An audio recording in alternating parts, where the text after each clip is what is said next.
It's not a big deal.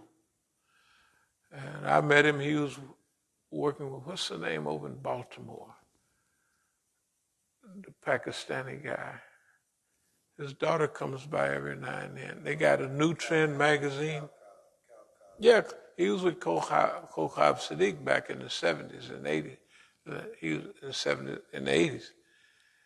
And I used to see him all over. And I liked him. I liked the way he spoke. And I liked, and I went up to visit him up there and whatever he is up there in New England. And stayed with him. They got a Masjid al-Islam too, and all that stuff. So I liked the guy, and so did all the other people. But what I kept running into is a behavior pattern, which I don't have time to go into. I'm gonna get back to. So we had mission statement. Every group should have a clear mission statement, about what they want to do, and a vision. How will people see us when they look at us? That's what we're talking about. When people see us, what will we look like to them? Okay. There's already a picture of us that the people have. And you could tell how they view, the people. I mean, even the people, some of them are pretended, but so when they look at us, they know whatever we're doing, it's not that real, and whatever they're doing, that's the real thing. They know it. I just walked into, when they used to have the cultural, not whatever they call that, sitting around the Masjid, Muhafiz was there one night. They had a program on Saturday night and Sunday night. They wanted me to speak on Sunday night. So I decided to go Saturday night. When I walked in the door, right around the corner, everybody from decades ago was there. All the Negroes that knew better. They knew better. And I walked in, I looked at them, and I looked at Muhafiz sitting right there. I thought he was going to pee on himself. Because that's what, where your knees go in like this. And that's what I don't urinate on yourself there, brother. It's no big deal. And then here come the weasel man. I wanted you to come tomorrow night. That's when you're going to speak. I just come by, so not welcome. I just looked at everybody. I mean, everybody. From the old days that know better. Some of the people from Masjid Muhammad. Some of the people who were school principals. Everybody was there. People who was living out in Gaithersburg, pretending to be Shias or whatever they were. All of them. See, when I came here, I looked at the patterns. When I came here in 1989, everybody was in transition. They didn't expect me to come here. Well, they didn't expect anybody to come here that's coming to look and put everything together. And it took me 25, 30 minutes to put it all together, at least. But I'm not, that don't mean that you act off of it. You got to give people time. So, but after several years, it was clear. If somebody when they come, I'd know, just, hey, how you doing? And then but it was clear who they was. And hindsight, I was 99% point something or other accurate. This is just an opinion, it's okay. Okay, mission. This is a new era. Remember the words, some of the core words we always use: transition, transformation, and transcendence. Transition is like what this movement goes through.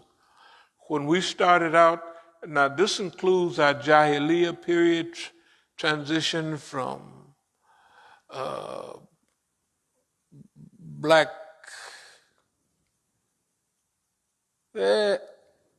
not black mafia, because black mafia, boy, they wasn't nice guys, but type of black mafia, but with packed with love and compassion for your people. In other words, I was talking to one of the people in our organization, number 2, he just passed away, he was number 2. And I said, we never beat nobody up. We never even, can you imagine the way niggas do nowadays? We never even beat nobody up. And we was in a game that calls for people be doing stuff, but then people didn't do too much. There was a better group of people. Now, right after that, good God Almighty, they just was. Anyway, transformation is when you yourself not only made a transition, but it's a transformation. It's a change. And transcendence is definitely where we are now. Transcendence means that there's nothing that has enough gravitational pull to hold us down. Absolutely nothing. To the point of boss man technically is a dummy. And no, you don't read no black literature. Nobody's ever gotten to that point where they sit and give a lecture constantly on how stupid boss man is. Everybody better watch yourself, man. They the bold white man, he'll do this, he don't do nothing. And that's what we have done. That means that it don't make no difference how everybody else look at it. It's what we know. We make our analysis and our strategy and our commentary is based on where we are. And so far, it's not too bad. And it's not a new phenomenon. It's been going on all the time, except now it's getting more accurate. It's getting more accurate. And we'll do what we want to do when we want to do it. That includes going to California. That means getting our $200 million. And if you keep on, we're just going to ask for 300. And the things that we got on the schedule, you got to remember, all the things that we want to do, and we really want to do them, we make a statement about what we want to do.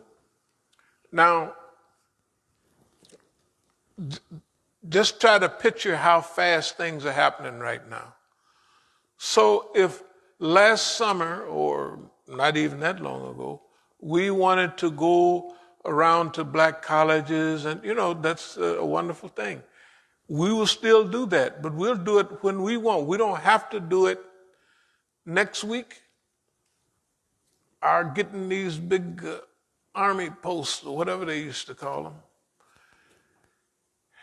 and filling them up with homeless people. I don't know why they don't do it now. The government got all those old military bases.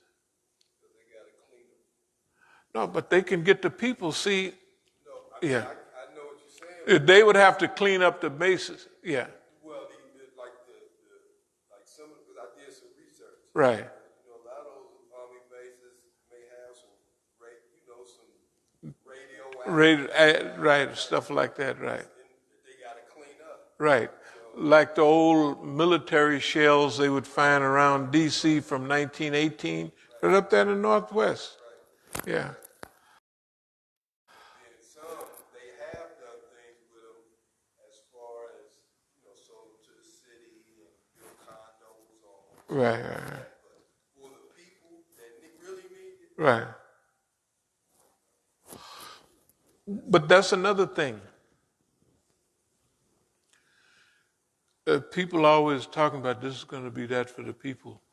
But I think we're the only ones that want to do it really for the masses and for their, okay. But now remember, if you want to do a good deed, you get a reward for it anyway. And if you can't do it, if you do it, you get from one to I don't know how many thousands or hundreds because you did it. So the things that we want to do, we feel that the world is moving so fast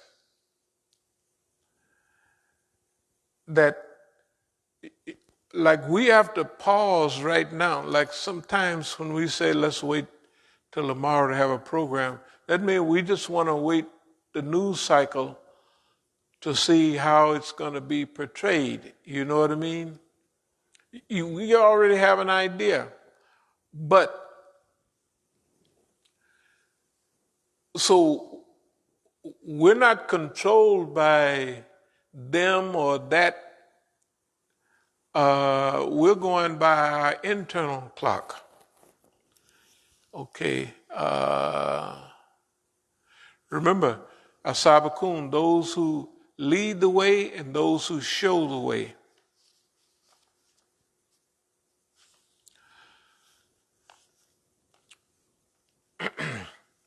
Corporate and coordinated global rescue movement or mission. This has been in our literature for years, over a decade, easy. About a global, we wanted to make, environmental friendly world, you know what I mean, and all that.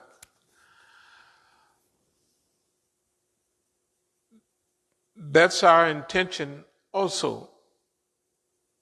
So we believe that if we want to do something and we really want to do it and something is preventing us from doing it,